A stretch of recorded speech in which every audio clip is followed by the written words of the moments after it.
샬롬, 이동춘 목사입니다. 오늘도 여러분의 삶이 주님의 평안으로 가득하시길 기원하며 하나님의 말씀을 나누겠습니다. 오늘 우리에게 주시는 하나님의 말씀은 로마서 1장 21절에서 25절 말씀입니다. 하나님을 알되 하나님을 영화롭게도 아니하며 감사하지도 아니하고 오히려 그 생각이 허망하여지며 미련한 마음이 어두워졌나니 스스로 지혜 있다 하나 어리석게 되어 썩어지지 아니하는 하나님의 영광을 썩어질 사람과 새와 짐승과 기어다니는 동물 모양의 우상으로 바꾸었느니라.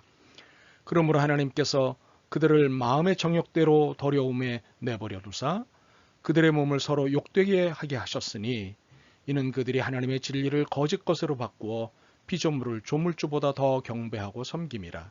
주는 곧 영원히 찬송할 이시로다. 아멘. 로마서 1장 21절에서 25절 말씀을 본문으로 로마서 강의 7번째 시간으로 모르는 체 하는 인간 내버려 두시는 하나님이라고 하는 제목의 말씀을 나누도록 하겠습니다. 우리는 지난 시간에 바울이 로마서 1장 20절에서 주장한 논리의 진위를 가려보는 작업을 했습니다. 그 작업은 만물의 하나님의 능력과 신성이 분명히 보이는지에 대한 관찰이었습니다. 천문학과 생물학과 조리학 등과 같은 과학의 분야를 관찰한 결과 하나님이 계시다는 것보다 안 계시다는 것을 증명하는 것이 훨씬 어렵다는 것을 보게 되었습니다.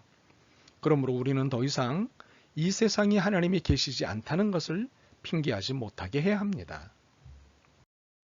그렇지만 이렇게 하나님에 대한 과학적인 증거가 분명함에도 불구하고 인간은 여전히 하나님에 대해 모른 척하고 있다는 사실입니다. 바울은 이 모습을 이렇게 21절에서 표현했습니다. 하나님을 알되 하나님을 영화롭게도 아니하며 감사하지도 아니하고 오히려 그 생각이 허망하여지며 미련한 마음이 어두워졌나니. 전도를 하다 보면 하나님이 없다는 확신을 갖고 있는 사람들을 만나게 됩니다. 하나님이 있는 것만 보여주면 당장이라도 믿겠다고 합니다. 그래서 우리는 어떻게 하면 이들에게 하나님을 보여줄 수 있을까를 고민합니다. 그러나 성경은 분명하게 말씀합니다. 19절입니다. 하나님을 알만한 것이 그들 속에 보임이라. 하나님께서 이를 그들에게 보이셨느니라. 하나님은 이미 그들에게 하나님이 계시다는 것을 보여주셨기에 사람들은 이미 하나님을 알고 있습니다. 그러므로 그들이 하나님이 없다고 확신하는 것은 핑계에 불과한 것입니다.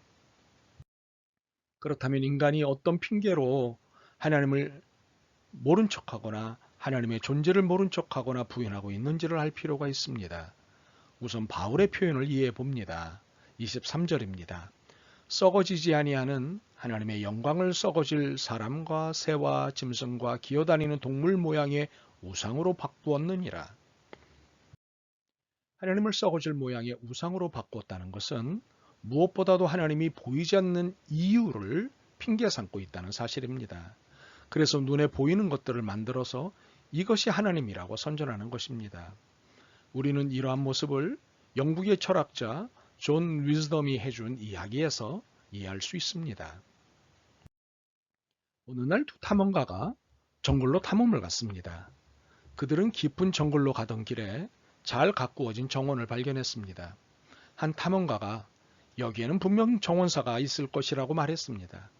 그러자 다른 탐험가가 어떻게 이런 정글에 정원사가 있겠느냐고 반박했습니다. 한참을 싸운 끝에 그들은 정원사가 오기를 기다려보기로 했습니다. 오랜 시간을 기다렸으나 정원사는 오지 않았습니다. 급기야 정원사가 있다고 주장하던 탐험가가 이렇게 말했습니다. 아마 그는 우리가 눈으로 볼 수 없는 정원사일 거야. 그러자 이 말을 듣던 다른 탐험가가 이렇게 질문했습니다. 보이지 않는 정원사라는 것과 단지 머릿속에서 상상해낸 정원사의 차이는 뭐지? 우리는 이 짧은 이야기 속에서 인간이 하나님에 대해 어떻게 생각하고 있는지에 대한 태도를 읽을 수 있습니다. 두 가지 태도인데 하나는 하나님은 계시지만 행동하지 않으신다는 믿음을 갖고 있는 인간의 태도이고 다른 하나는 하나님은 존재하지 않는다. 이는 인간들이 만들어낸 상상이요 생각의 투사에 불과하다는 믿음을 갖는 인간의 태도입니다. 전자는 고전적 무신론이고 후자는 현대적 무신론으로 볼 수 있습니다. 고전적 무신론은 시편 4절에서 진작에 고발하고 있습니다.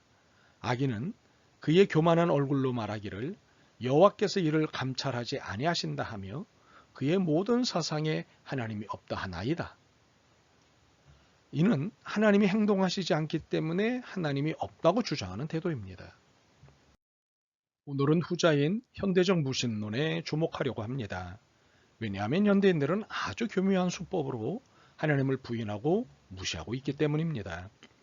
그것은 하나님을 인간이 만들어낸 상상이요 생각의 투사라고 하는 것입니다.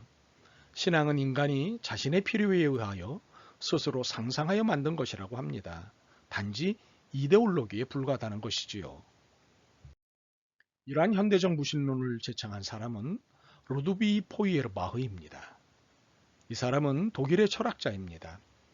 포이에르바흐는 기독교의 본질이라는 책에서 다음과 같은 말을 하였습니다. 그리스도인은 자신이 가난하다고 생각한다. 그러나 그것은 진정한 자기 자신으로부터의 소외이다.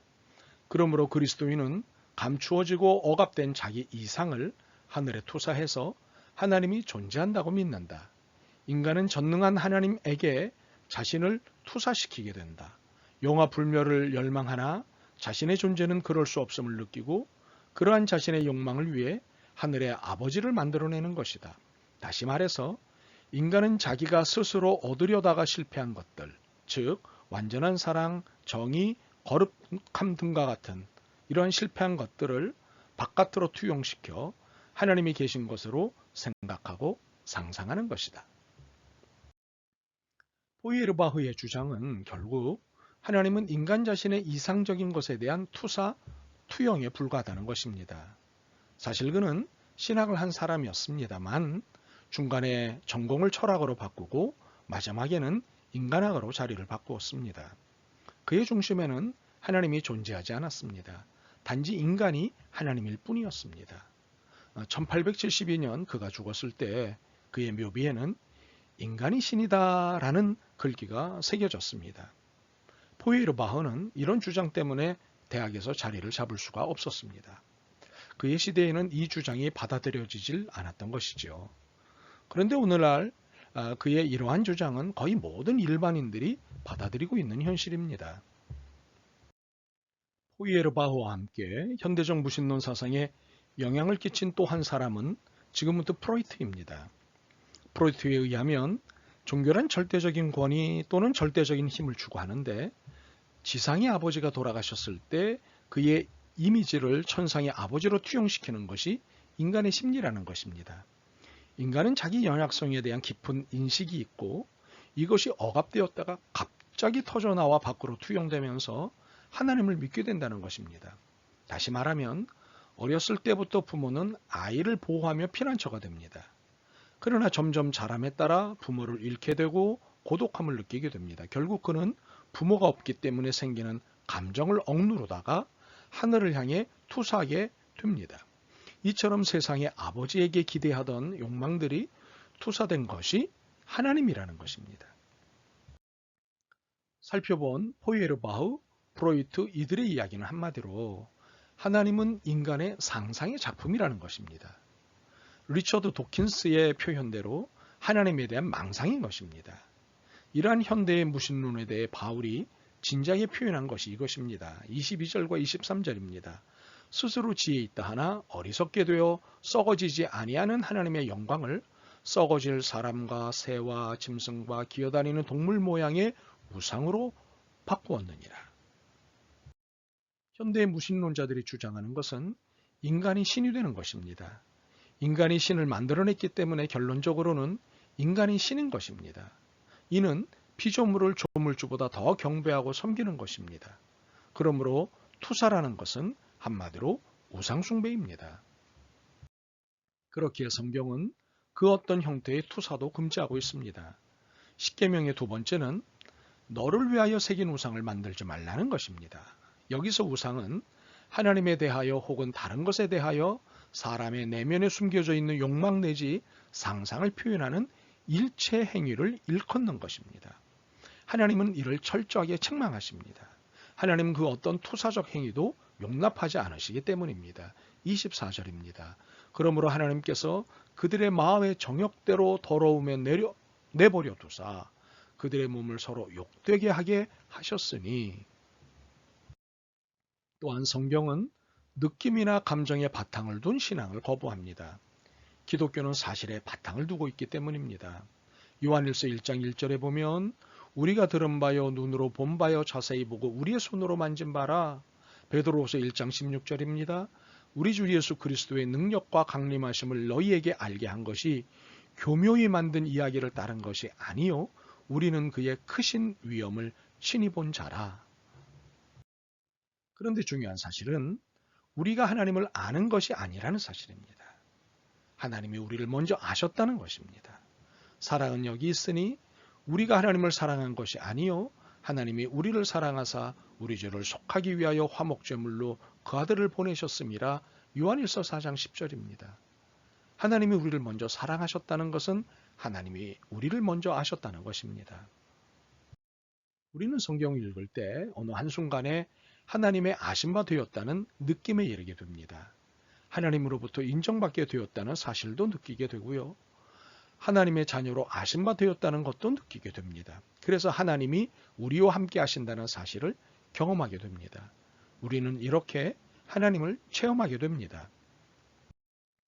예수님께서 부활하셨을 때 처음에 제자들은 믿지 않았습니다. 그러나 예수님께서 직접 자신의 부활을 알리셨을 때 그들은 믿고 깨달았습니다. 이것이 오늘날까지 예수님께서 일하시는 방식입니다. 주님이 늘 먼저 우리에게 나타나시고 알리시는 방식이십니다.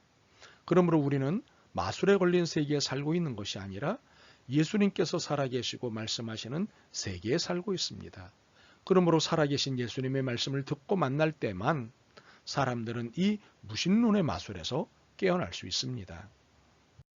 안타깝게도 이 시대의 사람들은 25절에 있는 표현대로 하나님의 진리를 거짓 것으로 바꾸어 하나님의 가장 무서운 심판을 자처하고 있습니다. 하나님의 심판 중에 24절에 있는 대로 내버려 두심의 심판은 너무도 무서운 심판입니다. 이 내버려 두심의 심판이 얼마나 무서운 것인지는 다음 시간에 더 논하겠습니다만 이 심판을 자초하는 현대인들을 다음 주까지 내버려 둘 수가 없습니다. 그들은 너무도 생각이 허망한 상태에 있고 마음이 미련한 상태에 있고 머리는 어리석게 돼 있습니다. 그들의 힘으로는 하나님을 만날 수가 없습니다. 그렇게 우리가 나서서 그들이 하나님을 진정으로 만날 수 있도록 기도하고 오늘 당장 복음을 전해야 하지 않을까요? 어서 복음을 전해야겠습니다. 아멘. 주님, 미련하여 허망해진 이 땅에 수많은 사람들이 있습니다. 하나님이 없다고, 복음은 필요 없다고 건방진 손사래를 하는 사람들이 수없습니다. 불쌍히 여겨 주옵소서. 그들에게 구원의 기회를 주옵소서. 복음을 전할 용기와 믿음과 지혜를 주옵소서. 예수 그리스도의 이름으로 기도드립니다. 아멘. 오늘도 여러분의 믿음과 삶을 응원합니다. 사랑합니다.